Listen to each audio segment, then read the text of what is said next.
What's up guys, Drago2020 here, and today we're going to talk about the realms of Genshin Impact. If you like this type of content, please like and subscribe. Anyways, let's get right into the video.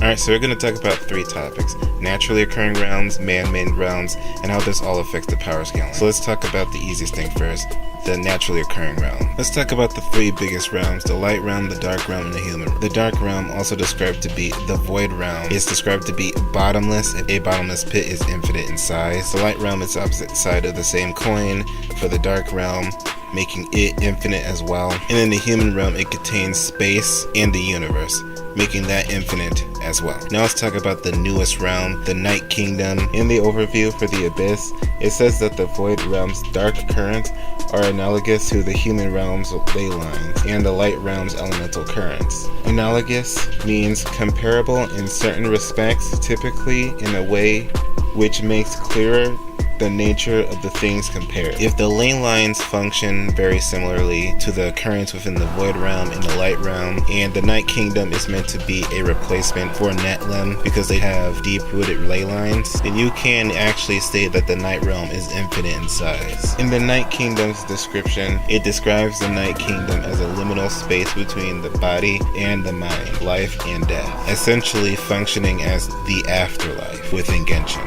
or at least for the people in Netlem. That was the easy part.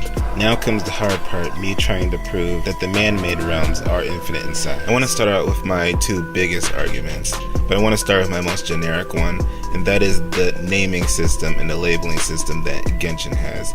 You see, MiHoYo, they are very consistent with their coloring and their naming systems. The elements rarely change color except for instances like the Knave, where her pyro, instead of just being the normal orange, it's a blood red orange. That's because the pyro is stained with her blood.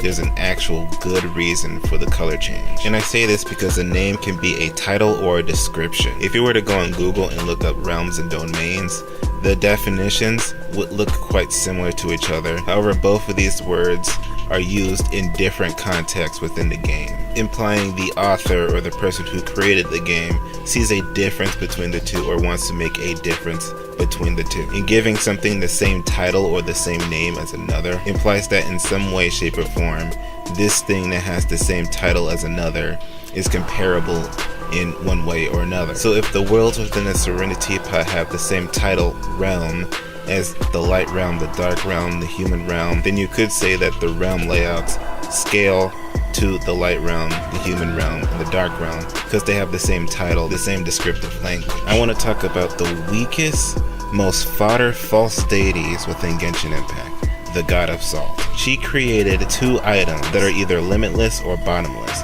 and that is the ruler and the chalice full of salt. According to Zhongli, the chalice is forever halfway full of salt, and the ruler will endlessly produce salt the further it's stuck into the ground. This false deity was so fodder, everyone under her lost faith in her, to the point where they thought they could kill this deity, and they did, but they paid dearly for it. But that's besides the point. If someone like this is able to create something that's limitless and bottomless, and they are below someone like Madame Ping, one of the very few adapters that Zhongli left leeway to, then that means she should be able to create something very similar to that. And by the way, Madame Ping, or Streetward Rumbler, is also the one who created the Serenity Pot and gave it to the Traveler. Within the description for the Serenity Pot, it is stated that it has limitless resources, never-ending resources, very similar to the chalice or that ruler that the God of Salt used. The difference is it spans the entire realm. In order to fit something that's infinite and limitless within something, that something also has to be infinite and limitless. Here's an argument that someone might say to try and disprove what I just said by saying that the Serenity Pot was made by an Adaptus and the Salt Chalice was not. What I'm about to tell you is something that I'm going to bring up in the next video I make.